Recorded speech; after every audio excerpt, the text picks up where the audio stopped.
আজি জাতিটোৰ আটাইতকৈ দুৰ্ভাগ্যৰ সময়ত আমি ৰাজনীতি কৰিছো। আজি জাতিটোৰ আটাইতকৈ দুৰ্ভাগ্যৰ সময়ত আমি ৰাজনীতি কৰিছো। এখন এখনকৈ জিলা আজি আমাৰ মাটিবোৰ দামৰ কাৰণে আজি আমি অচিনাকি লোকক বিক্ৰী কৰিছো। গুৱাহাটীৰ ফ্লাইঅভাৰৰ তলত সেলফ হেল্প গ্ৰুপে আহি ব্যৱসায় কৰা নাই। গুৱাহাটীৰ যিমান ইয়াতে এটা সেক্টৰ দুটা সেক্টৰত ল'ৰা ছোৱালীয়ে কাম কৰিছে, উজনিৰ পৰা আহি কাম কৰা নাই, লখিমপুৰৰ পৰা আহি কাম কৰা নাই।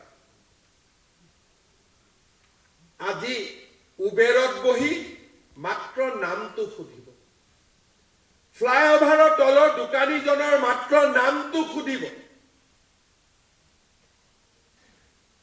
আজি গুৱাহাটী মহানগৰীত প্ৰতিটো দিনেই যেতিয়া চৰকাৰৰ বিৰুদ্ধে বিজেপিৰ বিৰুদ্ধে আন্দোলন হয়, শিলগুটিলৈ ওলোৱা মানুহবিলাক ভুলতো নাভাবিব যে তেওঁলোক আমাৰ খিলঞ্জীয়া যুৱক যুৱতী। আজি প্ৰত্যেকজন মানুহে গাড়ীখন চলাবৰ কাৰণেও আমি এজনকৈ অচিনাকি মানুহক লগত ৰাখিছো। আজি আমি খেতি কৰিবলৈ অচিনাকি মানুহক লৈ আহিছো। জাতিটোত সন্মুখত দুটা ৰাস্তা থাকে যে আপুনি কম্প্ৰমাইজ কৰক,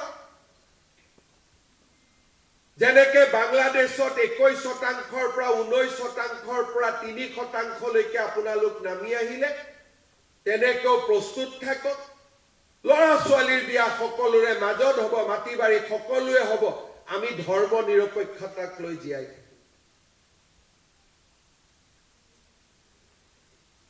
এই পৰিৱেশ স্বীকাৰ কৰিব পৰা এচাম ব্যক্তি আছে আৰু এচাম স্বীকাৰ কৰিব নোৱাৰা ব্যক্তি আছে।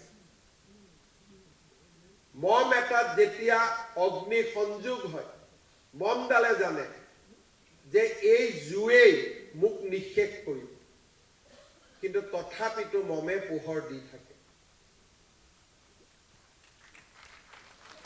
আজি আমি অসমীয়াসকল, ভাৰতীয়সকল, বৰাকত বঙালী হিন্দুসকল, ব্ৰহ্মপুত্ৰ উপত্যকাত আমি সকল, আজি আমি এটা জাতি। কোনোবাই যদি ৰিচাৰ্চ কৰিব খোজে যে কেনেকে এটা জাতি নোহোৱা হৈ গ'ল, অসমতকৈ তেওঁৰ বাবে ৰিচাৰ্চ মেটেৰিয়েল আৰু কতো নাই। প্ৰতিটো দিনেই আমি দুৰ্বল হৈছো, প্ৰতিটো দিনেই আমি এক অন্ধকাৰ ভৱিষ্যতৰ ফালে আগবাঢ়িছো। আৰু দুইটা সভ্যতাৰ যুঁজ, বাংলাদেশৰ পৰা পশ্চিমবংগৰ পৰা অসমলৈ, বিহাৰৰ পৰা ঝাৰখণ্ডলৈ, আজি এই যুঁজ স্পষ্টভাৱে আৰম্ভ হৈছে। ভাৰতীয় জনতা পাৰ্টিৰ চৰকাৰখনে যোৱা 5টা বছৰত সভ্যতাৰ যুঁজত আমি আমাৰ মানুহখিনিৰ লগত থিয় হৈ থকাৰ বাবে প্ৰয়াস আৰু প্ৰচেষ্টা কৰিছো। আৰু আজি 5টা বছৰ পিছত আমি অন্তত অসমখনক পশ্চিমবংগ হ'ব দিয়া নাই। ইমানখিনিলৈকে আমি কৰবাত নহয় কৰবাত সফলতা পাব পাৰিছো। নিৰ্ণায়ক বিজয় সম্ভৱ হ'ব নহ'ব মই নাজানো,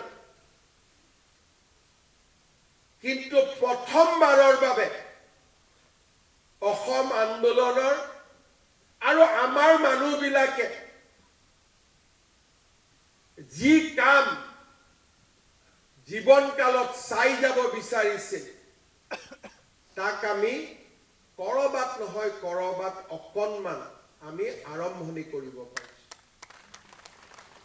আমাৰ জীৱনকালত কোনো চৰকাৰে কেতিয়াও কোনো ৰাজনেতাই কেতিয়াও ভাবা নাছিলে